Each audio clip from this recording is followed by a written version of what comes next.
આજની દુનિયામાં સફળ થવાનો અર્થ શું છે? આજે આપણે એ કૌશલ્યોને સમજવાના છીએ જે વ્યક્તિગત વિકાસથી શરૂ થઈને ભવિષ્યના નિર્માણ સુધી લઈ જાય છે. તો ચાલો આ સફર શરૂ કરીએ. આ એક એવો સવાલ છે જે લગભગ દરેક પ્રોફેશનલના મનમાં આવતો હોય છે. આટલી ઝડપથી બદલાતી દુનિયામાં કારકિર્દીમાં અને જીવનમાં આગળ વધવા માટે ખરેખર કઈ આવડત જરૂરી છે? બસ આ જ સવાલ પર આપણે આજે ઊંડા ઉતરવાના છીએ. આપણી આ ચર્ચાનો આધાર છે મનીષ એડ્યુલેબના 300થી પણ વધુ તાલીમ વિષયોનો એક ખૂબ જ મોટો સંગ્રહ. હવે આને ખાલી એક લિસ્ટ ન સમજતા. આ તો વ્યક્તિગત ગ્રોથથી લઈને સંસ્થાકીય નેતૃત્વ સુધીની એક આખી બ્લૂપ્રિન્ટ છે. ચાલો આ બ્લૂપ્રિન્ટને એક પછી એક સ્ટેપમાં સમજીએ. કોઈપણ મોટી ઇમારત બનાવી હોય તો એનો પાયો સૌથી મજબૂત હોવો જોઈએ. કૌશલ્યના સ્ટેકમાં એ પાયો છે સ્વવિકાસ. બધી જ શરૂઆત અહીંથી થાય છે. જુઓ, બહાર ગમે તેટલી સફળતા મેળવવી હોય, પછી તે કરિયરમાં હોય કે લીડરશિપમાં, એની શરૂઆત તો અંદરથી જ થાય છે. સ્વજાગૃતિ અને સ્વવ્યવસ્થાપન આ બે એવા સ્તંભ છે જેના પર બાકી બધું ટકેલું છે. પોતાની જાતને સમજ્યા વગર બીજાને સમજવા લગભગ અશક્ય છે. તો સવાલ એ છે કે પોતાની જાતને જાણવાની શરૂઆત કરવી ક્યાંથી? એના માટે એક બહુ જ પાવરફુલ ટૂલ છે સ્વોટ વિશ્લેષણ. આ ફક્ત આપણી શક્તિ અને નબળાઈઓ નથી બતાવતું, પણ ભવિષ્યમાં કઈ તકો છે અને કયા જોખમો આવી શકે છે એ પણ ઓળખવામાં મદદ કરે છે. આ એક પર્સનલ ગ્રોથ માટેનો સ્ટ્રેટેજિક પ્લાન બનાવવા જેવું છે. હવે પોતાની જાત પર કાબૂ મેળવવા માટે બીજી એક બહુ જ જરૂરી વસ્તુ છે, અને એ છે ભાવનાત્મક બુદ્ધિ, એટલે કે ઇમોશનલ ઇન્ટેલિજન્સ.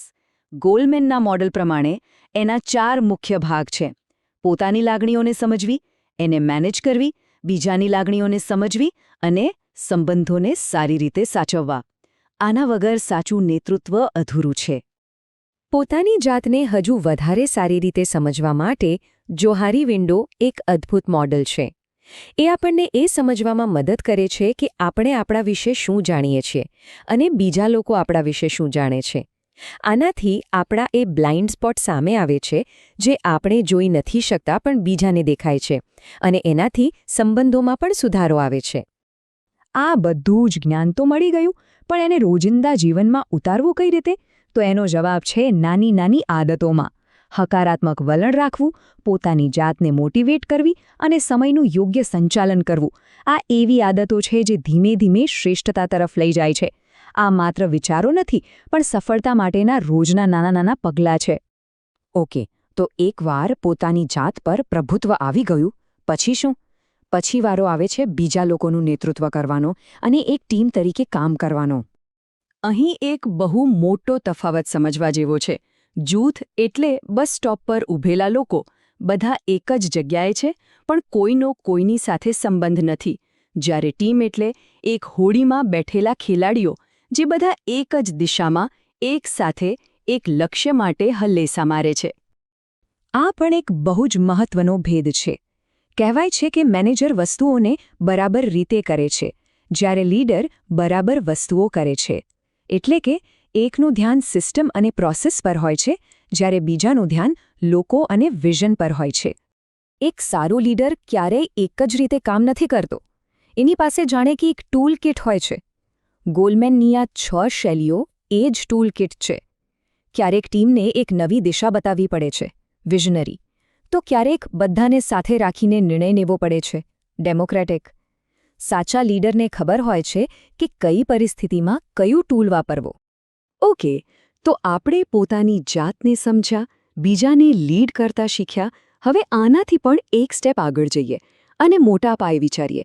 કેવી રીતે એક લીડર એવી સિસ્ટમ બનાવે છે જેનાથી આખી સંસ્થા આગળ વધી શકે?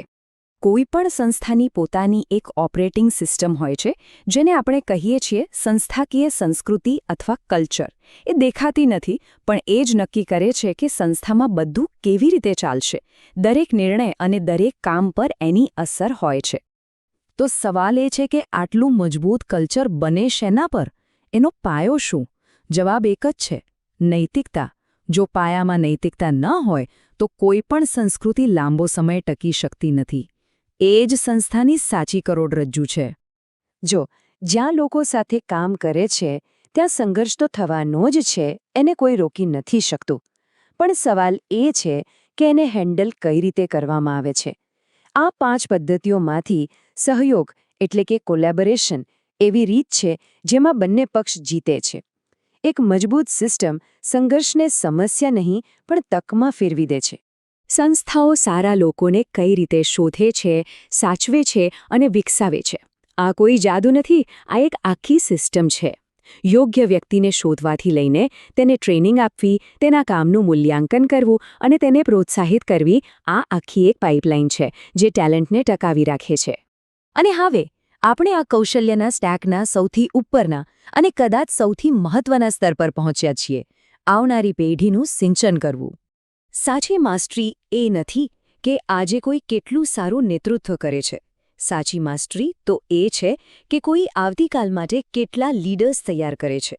સફળતાની આ બ્લુપ્રિન્ટમાં ફક્ત પોતાની સિદ્ધિ નહીં પણ ભવિષ્યની પેઢીને શીખવવાની જવાબદારી પણ સામેલ છે. એ જ સાચો વારસો છે.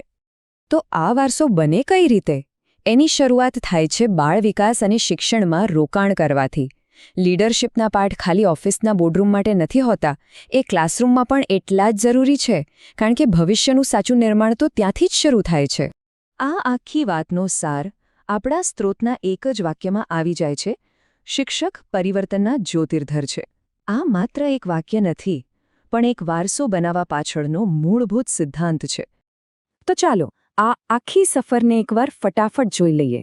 શરૂઆત થઈ પોતાની જાતથી, પછી આવ્યું અન્યનું નેતૃત્વ, એ પછી આખી સિસ્ટમ બનાવવી અને છેલ્લે આવનારા ભવિષ્યનું ઘડતર કરવું.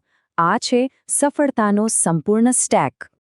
અને એક વાત ખાસ યાદ રાખવા જેવી છે: આ કોઈ મંઝિલ નથી કે જ્યાં પહોંચીને બધું પૂરું થઈ જાય. આ તો વિકાસની એક એવી સફર છે જે આખી જિંદગી ચાલતી રહે છે. શીખવાનું ક્યારેય અટકતું નથી.